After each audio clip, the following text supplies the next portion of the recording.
Hello dear students, कैसे हैं आप सभी। आशा करती हूँ आप सब ठीक होंगे, स्वस्थ होंगे, अच्छे होंगे। आईसीटी वर्चुअल क्लासरूम देहरादून में आप सभी का स्वागत करती हूँ। जैसा कि आप सभी जानते हैं बच्चों, मेरा नाम है समता शुक्ला और क्लास 12 की बायो में मैं आपकी हेल्प कर रही हूँ। हम लोगों का चैप्टर नंबर 5 स्टार्ट हो चुका है, that is human principles of inheritance and variation. आपका जो इसके पहले का यूनिट है बच्चों, यूनिट 6, उसके तीनों चैप्टर्स आपके कंप्लीट हो चुके हैं। मैं पहले भी आपको बता चुकी हूँ कि किसी भी तरीके की क्वेरी होने पर, किसी भी तरीके का आप मल्टीपल चॉइस क्वेश्चंस का अगर रिवीजन करते हैं, उनकी प्रैक्टिस करते हैं, उसमें कहीं कोई आपको प्रॉब्लम आती है तो आप चैट के माध्यम से क्वेश्चन पुट ऑन कर सकते हैं। चैप्टर आपका स्टार्ट हुआ है principles of inheritance and variation. वंशागति के विविधता, वंशागति और विविधता के सिद्धांत के बारे में आपको इस चैप्टर में पढ़ना है। तो इस चैप्टर में आपको पहले ही मैंने बताया है कि केवल 2 वैज्ञानिकों के द्वारा किए गए प्रयोगों के बारे में आपको पढ़ना है और उन्होंने कौन कौन से नियम लगाए थे उनके बारे में हमें बात करनी है। हमें बात करनी है बच्चों ग्रेगर जॉन मेंडल के द्वारा दिए गए प्रयोगों के बारे में। जेनेटिक्स क्या है, आप सभी को पता है कि वो ऐसी स्टडी है जो अनुवांशिकी के नियमों की स्टडी, अनुवांशिकी के जो नियम है उनका जो अध्ययन करते हैं वो हम जेनेटिक्स या अनुवांशिकी के अंतर्गत करते हैं। और फादर ऑफ जेनेटिक्स जो है वो कौन कहलाते हैं? ग्रेगर जॉन मेंडल जो है वो फादर ऑफ जेनेटिक्स कहलाते हैं। इनहेरिटेंस क्या होती है? Inheritance is the process by which characters are passed on from parents to progeny और it is basis of heredity. यही अनुवांशिकता का आधार है। अब हेरिडिटी और इनहेरिटेंस में क्या अंतर है? क्योंकि सभी बच्चों को मैं ये समझाना चाह रही हूँ कि जो बेसिक कॉन्सेप्ट है वो अगर आपका क्लियर होगा तो आपको कभी भी क्वेश्चन के आंसर्स लिखने में प्रॉब्लम नहीं होगी। हेरिडिटी का मतलब ये है कि biological inheritance of characters. Heredity का मतलब क्या है? हेरिडिटी केवल और केवल बायोलॉजिकल ट्रांसफर अगर किसी कैरेक्टर का हो रहा है तो उस संदर्भ में हम हेरिडिटी शब्द का यूज करते हैं, लेकिन इनहेरिटेंस शब्द का यूज हम किसी भी तरह की वंशागति में कर सकते हैं। जैसे अगर प्रॉपर्टी पीढ़ी दर पीढ़ी ट्रांसफर हो रही है तो उसको भी हम इनहेरिटेंस कह सकते हैं, लेकिन हेरिडिटी हम उसको नहीं कह सकते। आई होप आप सभी क्लास 12 में हैं तो ये आपको पॉइंट जो है वो क्लियर हो गया होगा। हेरिडिटी का मतलब क्या होता है बच्चों? Biological inheritance of characters. Variation क्या है? वेरिएशन वो डिग्री है जब कोई भी जो संतान है वो अपने माता पिता से अलग है। आप सभी को पता है कि आप अपने माता पिता की हूबहू नकल नहीं हैं, एक समान तो हैं लेकिन हूबहू नकल नहीं है। मैं भी अपने माता पिता की हूबहू नकल नहीं हूँ, यानी कि चेहरे में, बालों के रंग में, आंखों के रंग में, इवन ये जो ईयर लोब्स होते हैं, ये जो ईयर लोब्स होते हैं इसमें भी डिफरेंस होता है। तो ये जो है ये क्या है? ये अपने माता पिता से अगर संतान के अंदर जो अंतर है उसको हम वेरिएशन कहते हैं या उसको हम विविधता कहते हैं। ये जो वेरिएशन या विविधता है मॉर्फोलॉजिकल टर्म्स में हो सकती है, फिजियोलॉजिकल टर्म्स में हो सकती है, इवन शरीर के अंदर कोशिकीय स्तर पर भी ये विभिन्नता हो सकती है। ये विभिन्नता व्यवहार के स्तर पर भी हो सकती है। वेरिएशन होता कहाँ से है? रिशफलिंग ऑफ जीन्स या क्रोमोसोम से वेरिएशन होता है। आप सभी को पता है अगर हमारा मानव शरीर जो है आप सभी को पता है बहुसंख्य बहुत सारी कोशिकाओं से मिलकर के बना हुआ है और कोशिकाओं का स्ट्रक्चर आपने क्लास 11th में बहुत ब्रीफ में पढ़ा था। कोशिका के अंदर पाया जाता है न्यूक्लियस यानी कि केंद्रक। केंद्रक के अंदर अगर हम झांकते हैं तो हमें क्या दिखाई पड़ता है? विभाजन के समय क्रोमोसोम्स दिखाई पड़ते हैं और क्रोमोसोम्स के अंदर यदि हम झांकें तो हमें जीन्स दिखाई पड़ते हैं। जीन्स के अंदर अगर हम झांकें तो बहुत सारी न्यूक्लियोटाइड्स से बनी हुई चेन दिखाई पड़ती है।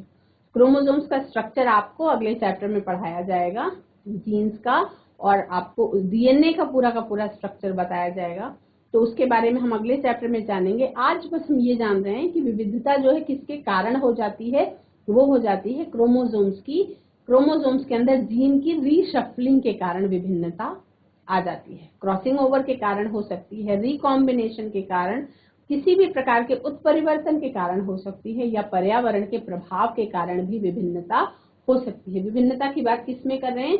माता पिता से संतानों के बीच होने वाली विभिन्नता की हम बात कर रहे हैं। अब माता पिता में हम किसी अगर पेड़ पौधे की बात करें तो पेड़ पौधे के जो पेरेंटल जनरेशन है उससे जो नेक्स्ट जनरेशन है उसमें आने वाली विभिन्नता, और मनुष्यों की यदि बात करें तो इसमें भी बहुत सारे आपको लक्षण दिखाई पड़ते हैं। आंखों का कलर हो सकता है, आपके बालों का कलर हो सकता है, ईयर लोब्स का स्ट्रक्चर हो सकता है, इवन मुंह जो है आपका, ये जो फेस कटिंग होती है, फेस कटिंग भी अलग अलग तरीके की होती है, गोल होती है, ओवल शेप होती है, किसी की चौकोर होती है, तो उसमें भी विभिन्नता आ सकती है। हाइट में भी विभिन्नता आ सकती है, ऊंचाई लंबाई की जहां तक बात हो रही है उसमें भी विभिन्नता आ सकती है। तो ये सब जो वेरिएशन आ जाती है ये किसके कारण आ जाती है? ये आ जाती है जीन्स के रिकॉम्बिनेशन के कारण। अब मेंडल जो थे वैज्ञानिक, ग्रेगर जॉन मेंडल ने वंशागति के कुछ नियम दिए थे। किस आधार पर दिए थे? मेंडल ने हाइब्रिडाइजेशन के एक्सपेरिमेंट्स किए थे कंडक्ट, और उन्होंने किस पौधे का चुनाव किया था? उन्होंने चुनाव किया था पाइसम सटाइवम या गार्डन पी का। 7 सालों तक उन्होंने एक्सपेरिमेंट किया और उसके बाद प्रपोज किया क्या? Law of inheritance in living organisms. उन्होंने वंशागति के नियम प्रतिपादित किए, वो उन्होंने प्रपोजल दिया उसका 7 सालों तक एक्सपेरिमेंट करने के बाद। तो आप सभी को पता चल गया कि 7 सालों तक निरंतर वो प्रयोग करते रहे, यानी कि उनके पास बहुत सारा डेटा कलेक्ट हो गया था और उसके बाद वो एक निष्कर्ष पे पहुंच गए थे, और उसके बाद उन्होंने ये नियम बनाए थे और उसको उन्होंने एक बहुत ही साधारण सी पत्रिका में छपवा दिया था, जो कि उस समय चर्चा में नहीं आ पाया। जो उनके एक्सपेरिमेंट का ईयर रहा है 1856 टू 1863, ये कई बार प्रीवियस ईयर के क्वेश्चन में, मल्टीपल चॉइस क्वेश्चन में ये ईयर्स का कॉम्बिनेशन पूछा गया है, तो इस ईयर्स के कॉम्बिनेशन को आप जरूर नोट कर लेंगे। सिलेक्शन ऑफ पी प्लांट का रीजन क्या था? The main reason for adopting garden pea Pisum sativum, कि उनको कुछ उसमें आसानी लगी कि इस पौधे पर मैं एक्सपेरिमेंट करूंगा तो आसानी से निष्कर्ष निकलेंगे। मटर में क्या थे? मटर has many distinct contrasting characters, life span of pea plant is short. मटर के पौधे की जो जीवन अवधि थी वो छोटी थी। फ्लावर्स शो सेल्फ पॉलिनेशन, यानी जो पौधे थे उसके अंदर जो फूल होते हैं मटर में, मटर के फूल में सेल्फ पॉलिनेशन होता है, यानी कि स्व परागण की प्रक्रिया होती है। उसका जो रिप्रोडक्टिव वर्ल होता है वो कोरोला से एनक्लोज्ड होता है, और आर्टिफिशियली क्रॉस पॉलिनेट कराना पी फ्लावर्स को क्या होता है? आसान होता है। तो ये कुछ रीजन रहे जिसलिए उन्होंने मटर के पौधे का चुनाव किया।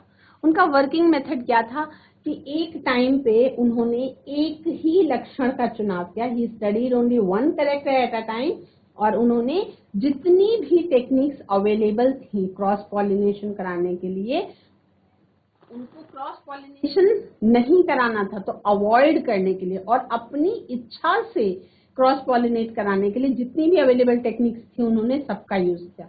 उन्होंने इन प्रयोगों में मैथमेटिक्स का भी यूज किया, सांख्यिकी का भी यूज किया, और रिजल्ट जो है एनालाइज करने के लिए मेंडल ने 7 जोड़े कॉन्ट्रास्टिंग कैरेक्टर्स चुने गार्डन पी के, और उसके बाद उन्होंने अपने प्रयोगों को आगे बढ़ाया।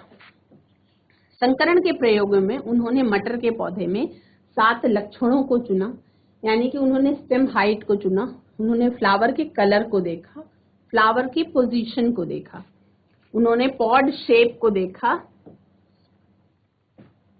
उन्होंने पॉड कलर को देखा, सीड शेप को देखा और सीड कलर को भी देखा।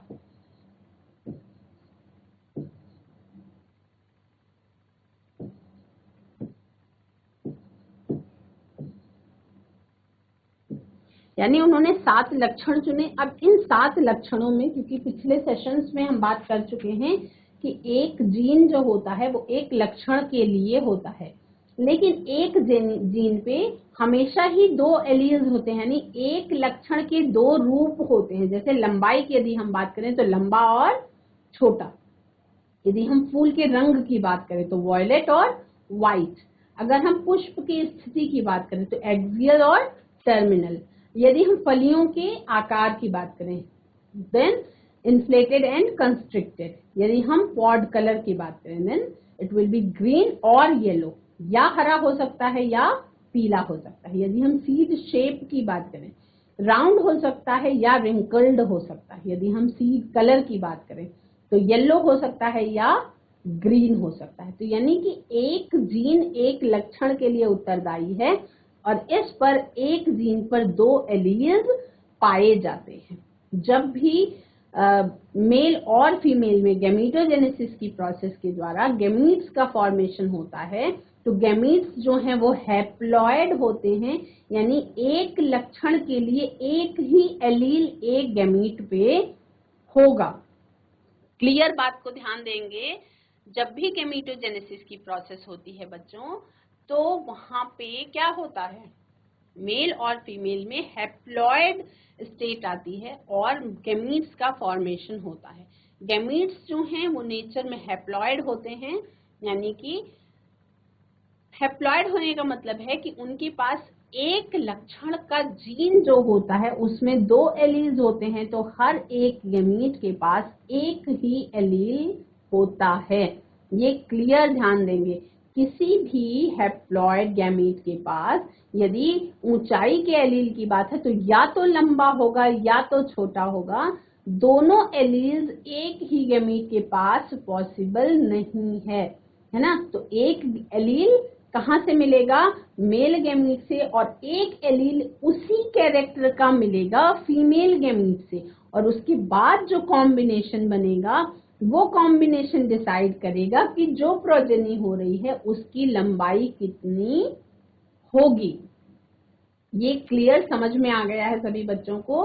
तो इसमें इस तरीके से इन्होंने 7 जोड़े कॉन्ट्रास्टिंग कैरेक्टर्स को चुना और उसके बाद इन्होंने 7 सालों तक लगातार क्या करा, एक्सपेरिमेंट करा। मेंडल ने आर्टिफिशियल हाइब्रिडाइजेशन या क्रॉस पॉलिनेशन को करा। उन्होंने ट्रू ब्रीडिंग पी लाइन्स को लिया और उसके बाद सेल्फ पॉलिनेशन क्योंकि वो करते हैं, उन्होंने क्रॉस पॉलिनेट कराने के लिए इमैस्कुलेशन की टेक्निक को आजमाया और उन पर अपने हिसाब से ट्रांसफर पॉलेंस का कराया। कुछ इस तरीके से उन्होंने जो फीमेल फ्लावर था जिसको उन्होंने फीमेल फ्लावर मानना चाहा, यानी कि उनको व्हाइट कलर के एंथर के पॉलन का वॉयलेट कलर की स्टिग्मा पे लैंडिंग कराना था, तो उन्होंने वॉयलेट कलर के फ्लावर का एंथर जो है वो रिमूव कर दिया। इस प्रोसेस को हम क्या कहते हैं, इमैस्कुलेशन की प्रोसेस कहते हैं। तो उन्होंने क्या करा, रिमूवल ऑफ एंथर कर दिया, यानी इमैस्कुलेशन की प्रोसेस करी। उससे जो उनको मटर के दाने मिले, उन मटर के दानों के जब पौधे आए तो सारे के सारे पौधे कैसे थे, दिखने में टॉल थे। सारे के सारे पौधे कैसे थे, दिखने में टॉल थे, और ये थी इनकी F1 जनरेशन। तो इनहेरिटेंस ऑफ 1 जीन या मोनोहाइब्रिड क्रॉस जो है, इनहेरिटेंस ऑफ 1 जीन या मोनोहाइब्रिड क्रॉस, इसमें उन्होंने क्या करा, Mendel crossed tall and dwarf pea plant and collected all the seeds obtained from this cross. उन्होंने प्योर टॉल और प्योर ड्वार्फ पी प्लांट को सेलेक्ट किया और उसके बाद जब उसने उसका क्रॉस कराया और उससे जो उनको दाने मिले थे, जो उनको बीज मिले थे, उन बीजों को उन्होंने जब ग्रीव किया तो क्या F1 हाइब्रिड जेनरेशन जो मिली, F1 हाइब्रिड जेनरेशन में उन्होंने देखा कि सभी के सभी पौधे कैसे थे, लंबे थे। सिमिलर ऑब्जर्वेशन उन्होंने दूसरे पेयर्स में भी देखी। अब इस तरह से मेंडल ने सेल्फ पॉलिनेट कराया F1 जनरेशन के प्लांट्स को आपस में, और उन्होंने क्या देखा कि F2 जनरेशन में कुछ प्लांट्स जो थे वो ड्वार्फ भी आ गए थे, यानी कि प्रपोर्शन जो था ड्वार्फ प्लांट्स का वो 1/4 था और टॉल प्लांट्स का प्रपोर्शन जो है वो 3/4 था, यानी 4 पौधों में 3 पौधे लंबे थे और एक पौधा जो था वो कैसा था, वो छोटा था। तो इस तरीके से उन्होंने पेरेंटल जनरेशन में प्योर टॉल प्लांट लिया, जैसा कि आप देख रहे हैं ऊपर, प्योर ड्वार्फ प्लांट लिया उन्होंने, उसमें गैमीटोजेनेसिस की प्रोसेस हुई, कैपिटल टी और स्मॉल टी गैमीट्स बने, उसके बाद उनका कॉम्बिनेशन हुआ कैपिटल टी स्मॉल टी। लेकिन ये जो F1 जनरेशन थी वो हाइब्रिड टॉल थे सारे के सारे प्लांट्स, यानी कि सारे के सारे प्लांट्स जो थे वो संकरित लंबे थे, संकरण हो चुका था और फिर भी पौधे लंबे थे। अब उन्होंने सोचा कि डॉर्फ वाला जो लक्षण था वो कहीं भी दिखाई नहीं पड़ा, तो क्या हुआ होगा। फिर से गैमेटोजेनेसिस की प्रोसेस होती है और कैपिटल टी स्मॉल टी से जो गैमीट्स बनते हैं वो कैपिटल टी और स्मॉल टी बनते हैं। अब जब इनमें सेल्फिंग कराई गई यानी कि इनब्रीडिंग कराई गई और उसके बाद उन्होंने ये वाले चौखाने का यूज किया जिसे हम पुनेट स्क्वायर या चेकर बोर्ड कहते हैं। रेजिनाल्ड पुनेट वैज्ञानिक ने इस पुनेट स्क्वायर की स्थापना की थी, तो उन्होंने ये हेल्प करी। इस तरह से पुनेट स्क्वायर को बना करके हम किसी भी प्लांट का जीनोटाइप पता कर सकते हैं, किसी भी प्लांट का जीनोटाइपिक रेशियो जो है वो हम पता कर सकते हैं। तो इस तरह से सेट करने पर देखा गया कि कैपिटल टी का जो कॉम्बिनेशन था टॉल प्लांट एक था, कैपिटल टी स्मॉल टी का कॉम्बिनेशन दो टॉल प्लांट्स थे और स्मॉल टी का कॉम्बिनेशन वन ड्वार्फ प्लांट था। यानी फिनोटिपिक रेशियो क्या था, 3 टॉल और 1 ड्वार्फ प्लांट थे, दैट इज 75% एंड 25%। और अगर जीनोटिपिक रेशियो की बात की जाए तो प्योर टॉल प्लांट था 1, 2 हाइब्रिड टॉल थे और 1 प्योर ड्वार्फ प्लांट था। तो कैपिटल टी जो है वो प्योर टॉल के लिए आया, capital T small T hybrid tall के लिए आया और स्मॉल टी जो है वो प्योर ड्वार्फ के लिए आया। तो ये वाला आप चार्ट जो है इसको आप अपनी कॉपी में बनाएंगे बच्चों। ये है आपका मोनो हाइब्रिड क्रॉस,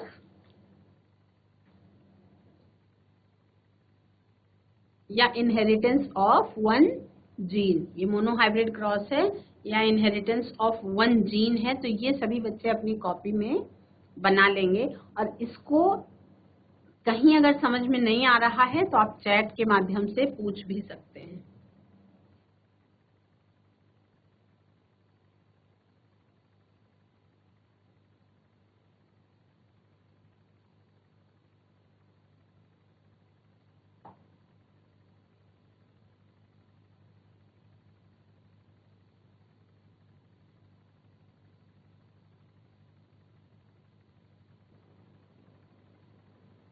अब इसमें जिस बच्चे को पुनेट स्क्वायर सेट करना आ गया तो उस बच्चे को गैमेटोजेनेसिस में गैमीट्स का फॉर्मेशन कैसे होता है ये भी समझ में आ जाएगा और किस तरह से कॉम्बिनेशन होता है, हाइब्रिडाइजेशन कैसे होता है और जीनोटिपिक रेशियो कैसे पता करते हैं वो भी समझ में आ जाएगा।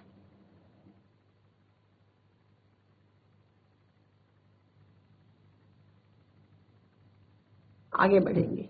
मेंडल ने ये जो फैक्टर्स शब्द का यूज किया था वो एक्चुअल में किसकी बात कर रहे थे, वो जीन्स की बात कर रहे थे। Mendel called the factors that passes through gametes from one generation to next generation, nowadays it is called as gene. हम उसे यूनिट ऑफ इनहेरिटेंस कहते हैं, वंशागति की इकाई कहते हैं और उसको हम जीन कहते हैं, लेकिन मेंडल उस टाइम पे उसको फैक्टर्स कह रहे थे। यानी कि तब तक क्रोमोसोम्स की और जीन्स की खोज नहीं हुई थी। ठीक है, जीन्स जो थे that code for a pair of contrasting traits are known as alleles. आप सभी को पता है कि जीन्स पे एक लक्षण के लिए 2 एलील्स मौजूद होते हैं, जैसे कि ऊंचाई के लिए 2 एलील्स होंगे, लंबा और छोटा। कलर के लिए आपने मटर में देखा 2 एलील्स थे, वॉयलेट और व्हाइट। तो इस तरीके से हर एक लक्षण के 2 रूप होते हैं और उनको जो ये अलग अलग रूप होते हैं उनको हम एलील्स कहते हैं। अल्फाबेटिकल सिंबल्स जो हैं वो हर एक जीन को रिप्रेजेंट करने के लिए कैसे यूज होते हैं, कैपिटल लेटर होता है दैट इज कैपिटल टी। जो जीन एक्सप्रेस होता है वो कैपिटल लेटर में लिखा जाता है और जो जीन एक्सप्रेस नहीं कर पाता अपने आप को उसे हम स्मॉल लेटर में लिखते हैं। तो F1 जनरेशन में और स्मॉल लेटर ड्वार्फ प्लांट के लिए किया गया था। तो ड्वार्फ जो कैरेक्टर है वो रेसेसिव कैरेक्टर है, इसलिए उसे हम कैपिटल टी ना लिख करके स्मॉल टी लिखते हैं। Mendel also proposed that in true breeding tall and dwarf variety allelic pair of genes for height is homozygous. Mendel ने एक और चीज प्रपोज करी, क्या कि जब हम ट्रू ब्रीडिंग टॉल और डॉल्फ प्लांट को लेते हैं तो उसका जो एलीलिक पेयर था जीन्स का हाइट के लिए वो होमोजाइगस होगा, यानी कि ट्रू ब्रीडिंग पी लाइन्स का उन्होंने चुनाव किया था। होमोजाइगस का मतलब है कि दोनों एलील्स जो है वो एक समान होंगे। जैसे होमोजाइगस का मतलब है कि कैपिटल टी होगा एलील, और अगर हम डॉर्फ प्लांट लेते हैं तो स्मॉल टी होगा एलील। अब कैपिटल टी और स्मॉल टी ये जो अलग अलग कॉम्बिनेशन आपको दिखाई पड़ रहा है, इसको हम कहते हैं जीनोटाइप। इसको हम क्या कहते हैं बच्चों? इसको हम कहते हैं जीनोटाइप। और टॉल और डॉर्फ, जिसे हम, जो ये लक्षण है जिसे हम देख सकते हैं, इस टॉल और डॉर्फ को हम कहते हैं, क्या कहते हैं बच्चों? इसको हम कहते हैं फिनोटाइप। अब हाइब्रिड्स जो एलील्स को लेके रखते हैं, जो एक्सप्रेस करते हैं कॉन्ट्रास्टिंग ट्रेट्स को, उन्हें हम हेटेरोजाइगस कहते हैं। वो हाइब्रिड्स जो कंटेन करते हैं एलील्स को, उन्हें हम हेटेरोजाइगस कहते हैं। जैसे कैपिटल टी और स्मॉल टी, इसमें स्मॉल टी ने क्या करा? स्मॉल टी सप्रेस हो गया और कैपिटल टी ने अपने आप को एक्सप्रेस किया, यानी लंबा पौधा F1 जनरेशन में आया था तो लंबाई ने अपने आप को क्या करा? एक्सप्रेस कर लिया। आप वैसे भी साधारण तौर पे देखते हैं कि यदि कोई बौना है तो कितने बौने दिखाई पड़ते हैं? क्या आम तौर पे आपको बौने दिखाई पड़ते हैं? नहीं। इसका मतलब यह है कि बौनेपन वाला जो एलील है ये एक्सप्रेस नहीं कर पाता है। कोई स्पेशल कंडीशन आने पर ही इस तरीके की बौनेपन के जो लक्षण है वो एक्सप्रेस होते हैं, अदरवाइज नॉर्मल एवरेज हाइट के लोग आपको मिलेंगे। मोनोहाइब्रिड रेशियो जो F2 हाइब्रिड का था वो 3:1 था, यानी कि फिनोटिपिक रेशियो जो था वो 3:1 था, यानी कि 3 लंबे पौधे थे और एक छोटा पौधा था। यहीं यदि हम जीनोटिपिक रेशियो की बात करें तो 1:2:1 था रेशियो, यानी कि एक पौधा प्योर टॉल था। यहाँ पे एक पौधा जो था वो प्योर टॉल था,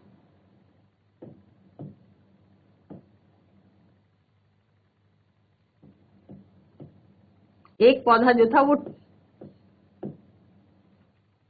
ऐसे 1:2:1, एक पौधा जो था वो प्योर टॉल था। दो पौधे ऐसे थे जो जिसमें दोनों एलील्स थे, यानी कि लंबाई और छोटे होने वाला दोनों एलील था, कॉम्बिनेशन था, हाइब्रिड टॉल थे। और एक पौधा ऐसे था जो प्योर ड्वार्फ था। लेकिन पुनेट स्क्वायर का यूज करके ये डिसाइड कर लिया गया कि जीनोटिपिक रेशियोज का पता चल गया कि कौन सा पौधा, कितने पौधे प्योर टॉल हैं, कितने पौधे हाइब्रिड टॉल हैं और कितना पौधा ड्वार्फ है, तो उसका एलीलिक कॉम्बिनेशन क्या है। ये कैसे पता चला? पुनेट स्क्वायर से पता चला। तो इस कॉन्सेप्ट में कहीं भी कोई भी प्रकार का कंफ्यूजन होने पर बच्चों आप चैट के माध्यम से पूछ सकते हैं। अब आगे आपने कौन सा पढ़ लिया है? आपने पढ़ लिया है मोनोहाइब्रिड क्रॉस या इनहेरिटेंस ऑफ वन जीन। अब हम टेस्ट क्रॉस के बारे में बात करेंगे। टेस्ट क्रॉस क्या होता है एक्चुअल में?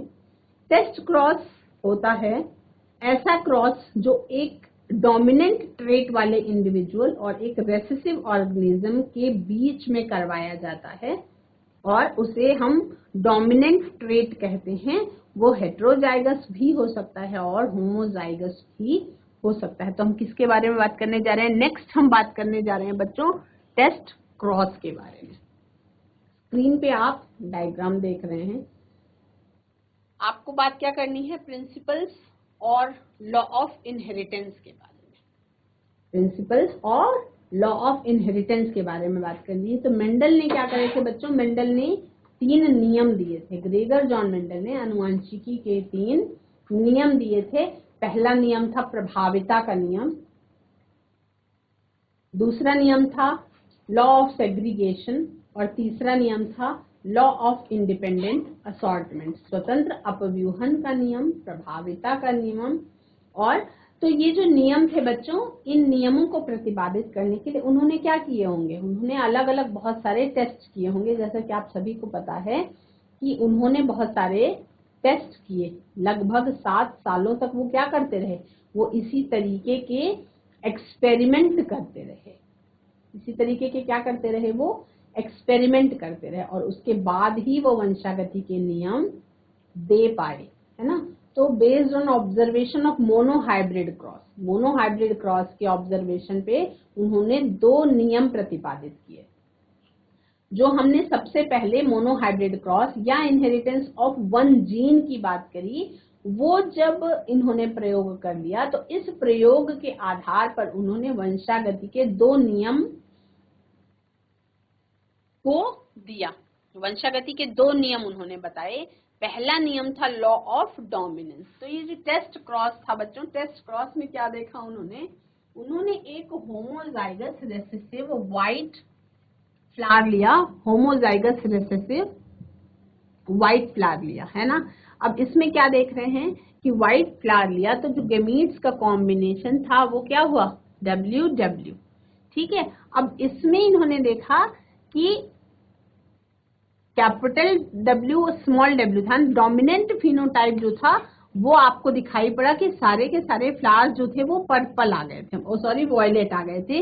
लेकिन दूसरी जगह पे उन्होंने देखा होमोजाइगस जब ये सेल्फ पॉलिनेशन कराया, all unknown flower is homozygous dominant था, और इसमें जो अननोन फ्लावर था वो heterozygous, half of the flowers are violet and half of the flowers are white.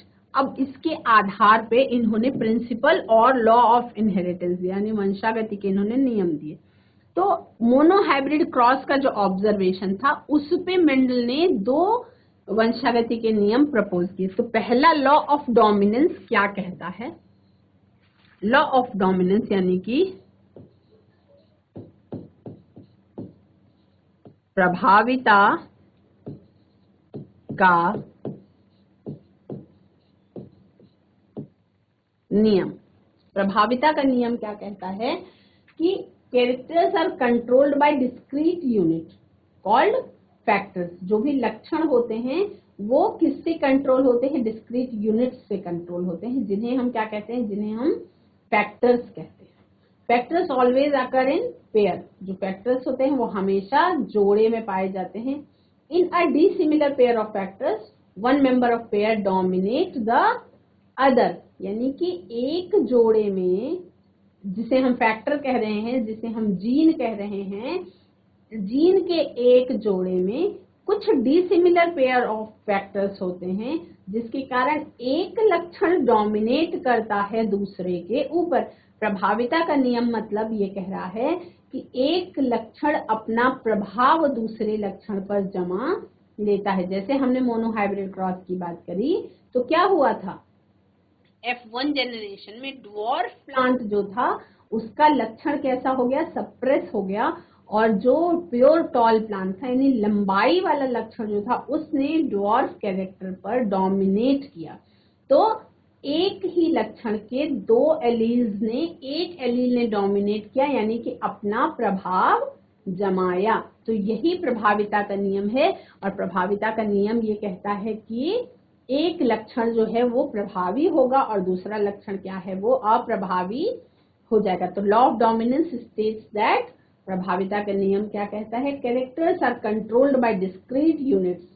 Jeans के द्वारा कैरेक्टर्स कंट्रोल होते हैं। Factors always occur in pair.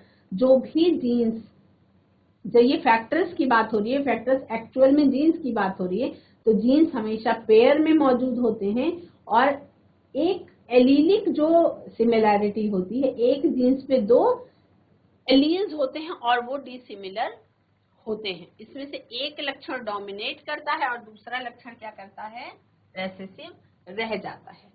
तो डोमिनेंस और रेसेसिव एक्चुअल में क्या चीज होती है, इसको आप सभी अपनी कॉपी में नोट करेंगे।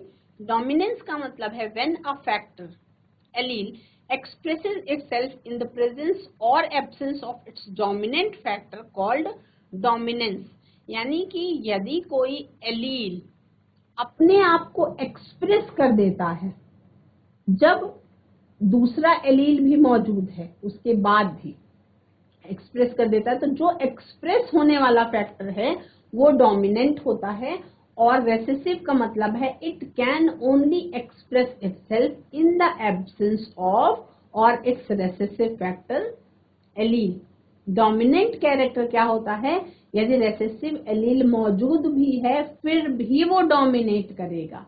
और रेसेसिव का मतलब ये है कि रेसेसिव वाला तभी शो होगा जब डोमिनेंट तो होगा ही नहीं और दूसरा रेसेसिव फैक्टर जो एलील है, दोनों के दोनों रेसेसिव फैक्टर एलील होंगे तो उसमें से मजबूरी है एक को एक्सप्रेस होना, इसलिए एक एक्सप्रेस हो जाएगा, वो रेसेसिव कहलाएगा जो डोमिनेंट के ना होने पर ही अपने आप को एक्सप्रेस कर सके। डोमिनेंस का दूसरा पॉइंट समझने के लिए, it forms a complete functional enzyme that perfectly express it.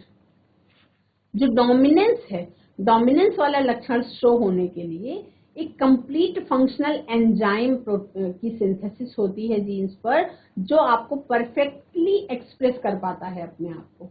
और अगर रेसेसिव की हम बात करें तो रेसेसिव एलील जो होता है it forms a incomplete defective enzyme, यानी कि रेसेसिव जो है वो पूरे तरीके से इनकम्प्लीट डिफेक्टिव एंजाइम, जिसको हम कह सकते हैं कि कंप्लीट एंजाइम नहीं बनाता और इसलिए वो अपने आप को एक्सप्रेस नहीं कर पाता है, which fails to express itself when present with its dominant allele। यानी उसके साथ अगर उसका डोमिनेंट एलील मौजूद है तो वो इतना पावरफुल एंजाइम नहीं बना पाता है कि वो अपने आप को एक्सप्रेस कर सके, और ये केवल और केवल हेटेरोजाइगस कंडीशन में होता है। तो रेसेसिव और डोमिनेंस का मतलब आप सभी को समझ में आ गया बच्चों, इसको आप अपनी कॉपी में नोट कर लेंगे।